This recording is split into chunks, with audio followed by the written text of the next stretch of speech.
अगस्त की वो ठंडी रात, साल 1963। 15 लोग अंधेरे में किसी का इंतजार कर रहे थे।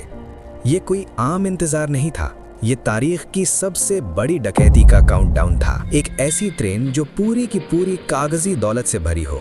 कोई सोना नहीं, कोई हीरे नहीं, सिर्फ कैश, पुराने नोट जो लंदन के बैंक्स में जाकर खत्म होने वाले थे। इन 15 डाकुओं ने कोई गोली नहीं चलाई, कोई धमाका नहीं किया। उन्होंने सिर्फ एक रेड लाइट का इस्तेमाल किया, एक झूठा सिग्नल जिसने ब्रिटेन की सबसे तेज रफ्तार रॉयल मेल ट्रेन को मौत के सन्नाटे में रोक दिया। इस डकैती के मास्टरमाइंड ब्रूस रेनल्ड्स ने महीनों तक इस प्लान को तराशा था। उसे पता था कि अगर वो कामयाब हो गए तो वो इतने अमीर हो जाएंगे कि उनकी आने वाली 7 नस्लें बैठकर खाएंगे। दुनिया इसे द ग्रेट ट्रेन रॉबरी के नाम से जानती है।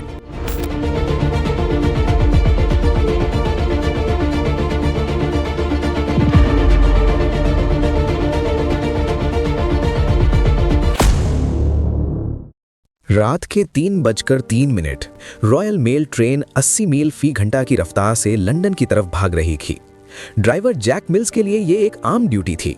उन्होंने असली ग्रीन सिग्नल को ढक दिया और नीचे बैटरी से रेड लाइट जला दी। जब जैक मिल्स ने वो सुर्ख रोशनी देखी तो उसने वही किया जो हर ड्राइवर करता है, उसने इमरजेंसी ब्रेक लगा दी।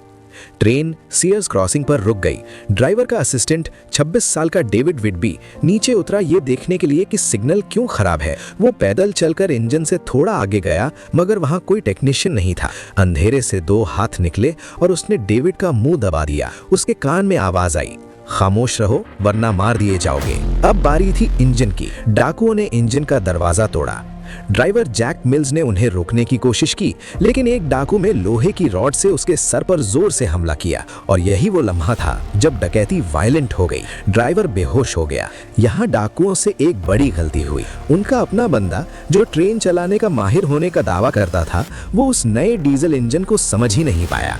मजबूरन उन्होंने जख्मी और बेहोश जैक मिल्स को होश में लाया और उसे मजबूर किया कि वो ट्रेन को 800 यार्ड्स आगे ब्रिडिगो ब्रिज तक ले जाए, जहां डाकुओं के ट्रक उनका इंतजार कर रहे थे। इन 15 डाकुओं के पास सिर्फ 30 मिनट थे। उन्हें पता था कि अगर जरा सी भी देर हुई तो रेलवे का ऑटोमेटिक अलार्म सिस्टम लंदन में पुलिस को खबरदार कर देगा। ट्रेन के 2 हिस्से थे।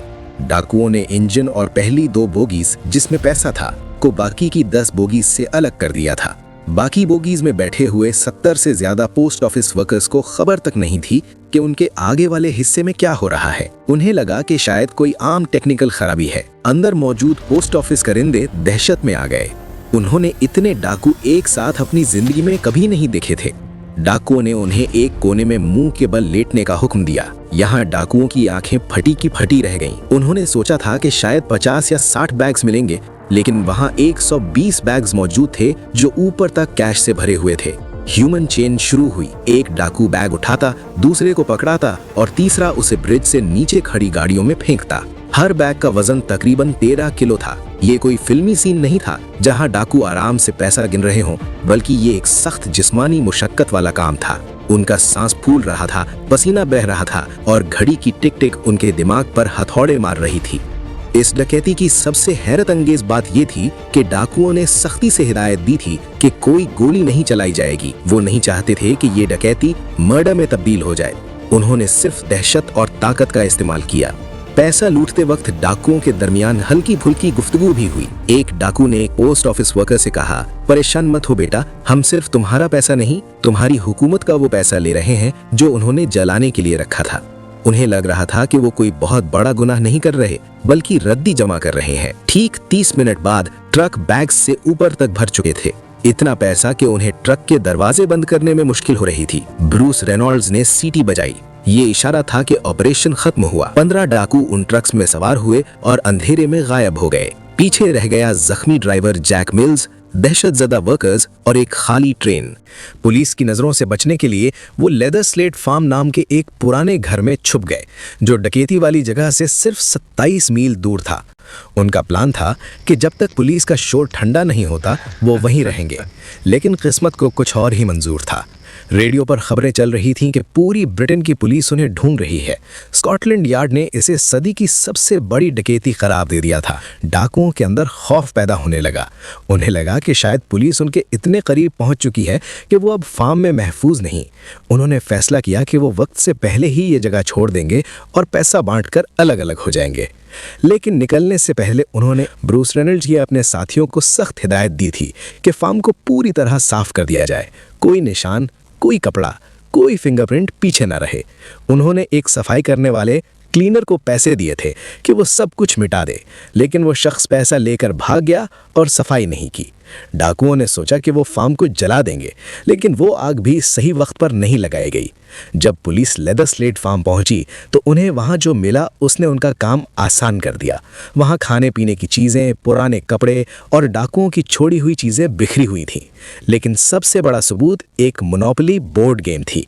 डाकुओं ने फार्म में वक्त गुजारने के लिए मोनोपोली खेली थी।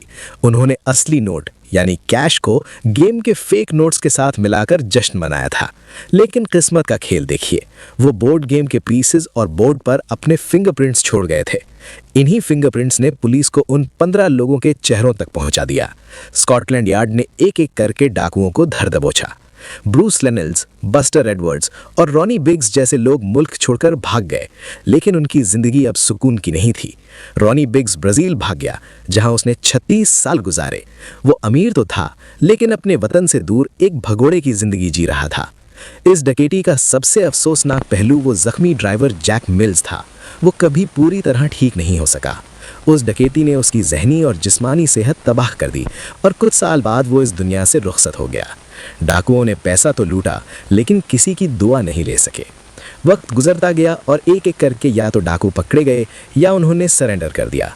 पैसा भी ज़ाया हो गया। कुछ पुलिस ने बरामद किया और कुछ डाकुओं ने फिजूल खर्ची में उड़ा दिया। आज इस वाक़े को 60 साल से ज़्यादा गुजर चुके हैं। बकिंघमशायर का वो ब्रिज आज भी वहाँ खड़ा है, जिसे अब ट्रेन रॉबर्स ब्रिज कहा जाता है। ये कहानी हमें सिखाती है कि कोई भी क्राइम परफेक्ट नहीं होता। आप दुनिया का सबसे बड़ा दिमाग लगाकर ब्रिटेन की सबसे बड़ी ट्रेन लूट सकते हैं, लेकिन एक छोटी सी बोर्ड गेम आपकी ज़िंदगी की सबसे बड़ी हार बन सकती है। 15 लोग, 120 बैग्स और एक सदी की डकैती, जो शुरू तो एक मास्टर प्लान से हुई थी, लेकिन ख़त्म जेल की अंधेरी कोठरियों में हुई। पैसा हाथ से निकल गया, जवानी जेल में कट गई और पीछे रह गया सिर्फ एक बदनाम किस्सा, ग्रेट ट्रेन रॉबरी।